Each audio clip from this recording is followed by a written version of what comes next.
मेरे प्यारे बच्चों, आप सभी का एक बार फिर से हमारे चैनल में स्वागत है। आज आप सबके लिए एक बहुत ही ज़्यादा, आप ऐसा कह सकते हैं कि गोल्डन चांस है कि आज से हम सभी लोगों के टीम के द्वारा आप सभी लोगों को जो है केमिस्ट्री सब्जेक्ट इस चैनल पे प्रोवाइड कराया जाएगा। जैसा कि आपको याद होगा, पॉलिटेक्निक में केमिस्ट्री हुआ, फिजिक्स हुआ या मैथ हुआ, ये नॉन टेक्निकल सब्जेक्ट होते हैं। रियल में क्या होता है कि इनको आपको पढ़ना होता है। तो पहले जब सेमेस्टर वाइज नहीं था तो ये फर्स्ट ईयर के सब्जेक्ट हुआ करते थे, जिसमें मैथ आपका सेकेंड ईयर में आता था, फर्स्ट ईयर सेकेंड ईयर दोनों में आता था। लेकिन यहाँ पर क्या किया गया है, जो हमारा केमिस्ट्री सब्जेक्ट है या फिजिक्स सब्जेक्ट, जो नॉन टेक्निकल सब्जेक्ट है, अगर आपको जानकारी हो तो ये रियलिटी है कि आप इंटर में पढ़े रहते हैं। लेकिन जो पॉलिटेक्निक हमारा होता है, अगर आप देखो तो 10th से होता है। तो 10th से होने का मतलब क्या है कि वो 11th 12th की चीज़ें जो होती हैं वो बच्चा नहीं पढ़ा रहता है। इसीलिए फर्स्ट ईयर में जो है उन 11th 12th की चीज़ों को पढ़ने की ज़रूरत होती है। अब जो बच्चे 11th 12th करके आए रहते हैं और पॉलिटेक्निक में एडमिशन किए रहते हैं, उनको इन सब्जेक्ट में कोई दिक्कत नहीं होती है। लेकिन आज से आप सभी लोगों को मैं केमिस्ट्री पढ़ाऊँगा। ये केवल इंट्रोडक्शन क्लास रहेगी। यहाँ पे मैं केवल आपसे इंट्रोड्यूस होऊंगा, कुछ छोटा सा आपको मैं एक पॉइंट क्लियर करूंगा। अगर आपको समझ में आता है तो आप कमेंट बॉक्स में कमेंट कर सकते हैं। हाँ, अगर कोई प्रॉब्लम आती है तो आप मुझसे शेयर कर सकते हैं, बिल्कुल बता सकते हैं, बेहिचक बता सकते हैं, कोई दिक्कत नहीं है। आइए हम सभी लोग देखते हैं। देखिए, जो केमिस्ट्री का पहला जो चैप्टर है उसे हम सभी लोग नाम देते हैं स्ट्रक्चर ऑफ एटम। आप किसी बुक में ऐसा भी देखेंगे, इस चैप्टर को नाम दिया जाता है एटॉमिक स्ट्रक्चर। रियल में अगर हम सभी लोग अच्छे से समझें तो एटॉमिक स्ट्रक्चर मीन्स क्या होता है, यही इसकी डेफिनेशन भी है। Structure of atom is known as atomic structure, यानी केमिस्ट्री की एक ऐसी ब्रांच जिसमें हमको एटम के स्ट्रक्चर के बारे में पता चलता है, वो हमारा एटॉमिक स्ट्रक्चर होता है, जिसे हम सभी लोग हिंदी में अगर नाम देते हैं तो इसे कहते हैं परमाणु संरचना। मैं आप सभी लोगों से पहले एक छोटी सी बात बता दे रहा हूं, शेयर करने चल रहा हूं। ये चैप्टर बहुत ही बेसिक है। इस चैप्टर की सारी जानकारी आपको लेना बहुत जरूरी है। वो इसलिए क्योंकि अगर ये चैप्टर आपके समझ में आ जाता है तो आने वाले समय में केमिस्ट्री का जो भी चैप्टर रहेगा वो एकदम से क्लियर हो जाएगा। तो इसलिए आप इसे बहुत धैर्य से अच्छे से समझिएगा। हाँ, ये बात मैं आपसे जरूर कहूंगा कि अगर आप बहुत अच्छे से पढ़ेंगे तो ये चैप्टर थोड़ा सा लेंदी पड़ेगा, ये चैप्टर थोड़ा सा लॉन्ग चलेगा। ऐसा नहीं है कि आप एक दिन के अंदर समाप्त कर देंगे। हाँ, जो पढ़े होंगे वो रिवीजन के तौर पे एक दिन में समाप्त कर सकते हैं, मैं ऐसा नहीं कह सकता हूं, वो कर सकते हैं। लेकिन अगर जिनके लिए पहली बार है, जो 10th से पास हुए हैं, तो मैं उनसे बस इतना कहूंगा कि आप बड़े अच्छे से एक एक टर्म को सीखिए। हाँ, एक बात मैं आपको बहुत बताऊंगा और आगे चल के भी बताऊंगा, ये बात मेरी हर बार रिपीट होती रहेगी। ये ऐसा चैप्टर है जिसमें आप वैज्ञानिक के नाम बहुत पाएंगे, साइंटिस्ट के नाम बहुत पाएंगे, साइंटिस्ट के बहुत सारे विचार पाएंगे। मैं कुछ साइंटिस्ट का नाम बता रहा हूँ, इस चैप्टर में आप देखे होंगे तो पाएंगे, सुने होंगे तो आपको पता होगा कि हाँ, ये एक साइंटिस्ट है। जैसे आप सभी लोग डाल्टन का नाम जानते हैं, जे थॉमसन का नाम जानते हैं, थॉमसन हुए, रदरफोर्ड हुए, गोल्डस्टीन हुए, ठीक है, या जेम्स चैडविक हुए। सोमरफील्ड एटॉमिक मॉडल आप सभी लोगों को अच्छी तरीके से समझ में आएगा। आगे चल के मैं पढ़ाऊंगा, एक एक करके टॉपिक क्लियर करूंगा। बोर्स मॉडल होगा, हाइजेनबर्ग के अनसर्टेनिटी प्रिंसिपल, या हिंदी में इसे अनिश्चितता का सिद्धांत कहते हैं, या पॉलिस अपवर्जन का नियम, पॉलिस एक्सप्लोजिव थ्योरी कहा जाता है। तो मतलब क्या है कि ये जो चैप्टर है भाई, कि ये पूरा साइंटिस्ट का ही भरा हुआ है, इसमें साइंटिस्ट का भरमार है। हर साइंटिस्ट अपने अपने विचार को दिया हुआ है। किसी के विचार में कुछ कमी आई है तो अगला सुधार रहा है, अगले में कमी आ रही है तो अगला सुधार रहा है। लेकिन जब बच्चे पढ़ते हैं इस चैप्टर को तो उनको लगता है कि जैसे कल कमी आई है तो आज सुधार दिया गया। ऐसा भी नहीं है, कमी ढूंढने में भी समय लगा है और सुधारने में भी समय लगा है और अगले को सेटिस्फाइड करने में भी समय लगा है। तो आपको इस चैप्टर को समझना है तो समय देना पड़ेगा। आज की जो क्लास है, मैं बहुत ही एक छोटा सा टॉपिक है, बेसिक टॉपिक है, मैं उसी के बारे में बता रहा हूं और आप सभी लोग इसे समझिएगा। आपको याद होगा जब हम सभी लोग इलेक्ट्रॉन या प्रोटॉन की डिस्कवरी पढ़ते हैं, इलेक्ट्रॉन या प्रोटॉन की खोज पढ़ते हैं, तो वहां पे एक वर्ड बोला जाता है, अगर आपको याद हो, जिसे नाम दिया जाता है डिस्चार्ज ट्यूब, जिसको नाम दिया जाता है विसर्जन नलिका।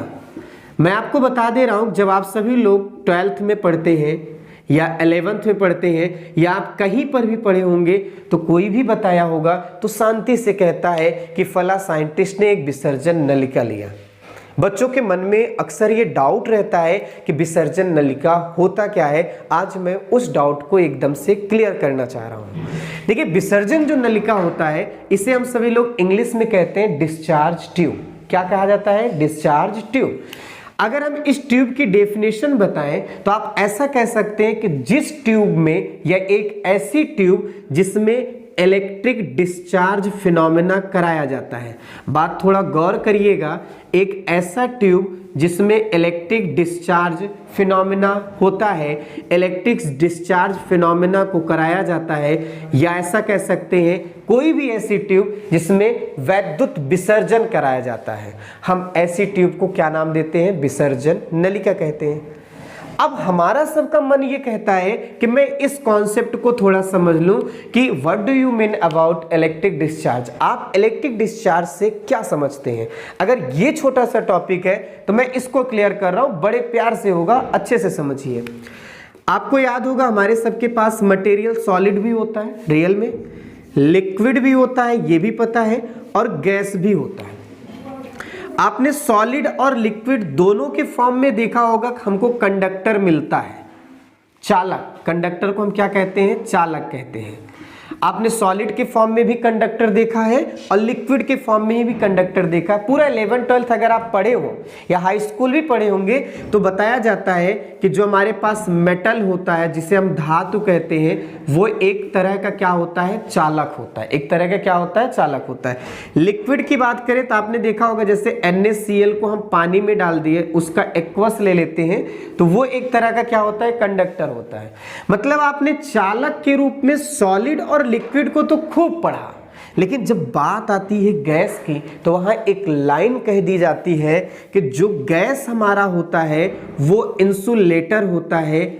लेकिन ये कहना भी थोड़ा सा गलत है। ये अभी शब्द क्या है? अधूरा है। गैस एक क्या होता है? इंसुलेटर होता है, या इसे हम सभी लोग नाम दे सकते हैं अचालक होता है। ये थोड़ा कहना गलत है। मैं ऐसा क्यों कह रहा हूं? ये अचालक होता है, इंसुलेटर होता है, बट इसकी एक कंडीशन है। वो कंडीशन है, ये नॉर्मली देखा जाए, यानी नॉर्मल टेम्परेचर पर या फिर नॉर्मल प्रेशर पर अगर आप देखेंगे तो जो गैस हमारा है वो इंसुलेटर है। मैं एक बार फिर से बोल रहा हूं, याद रखिए। आप ये कह सकते हैं रूम टेम्परेचर पर, आप जरा इसको थोड़ा समझिएगा, या आप ये बोलेंगे, आपने बहुत सुना होगा NTP बोला जाता है या STP बोला जाता है, normal temperature pressure, standard temperature pressure, ऐसा कहा जाता है। तो आपको मैं बता दूं उसमें क्या होता है कि गैस जो होता है ये अचालक होती है। मतलब गैस में करंट का प्रवाह नहीं किया जा सकता। किसमें? जब हम नॉर्मली इसको ट्रीट करते हैं तो। लेकिन हम कभी हार नहीं मानेंगे कि गैस में करंट नहीं फ्लो कराया जा सकता। देखिए, साइंटिस्ट की एक अपनी जिद होती है।